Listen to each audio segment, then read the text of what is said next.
سنين وهي كتعرفو، كيهضر معاها 24 ساعه على 24 ساعه، وهو مزوج وعنده الدراري.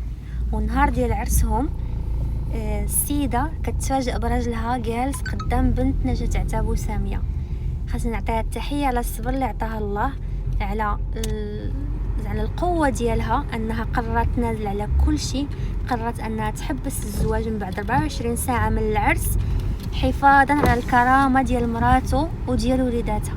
برافو عليك ساميه بنت الفنان الكبيره نجاة عتابو، والله يعوضك خير. وهذا الشيء كيبين لنا عدم الثقه خصوصا في الرجال.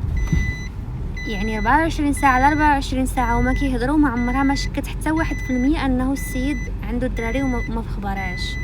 لا حول ولا قوه الا بالله. الله يعوضها خير يا ربي. بنيتها ظريفه وتستاهل كل خير. وباز هاد الرجال هادو اللي كيعطيهم قلبهم يضحكوا على بنات الناس، فريمون باز.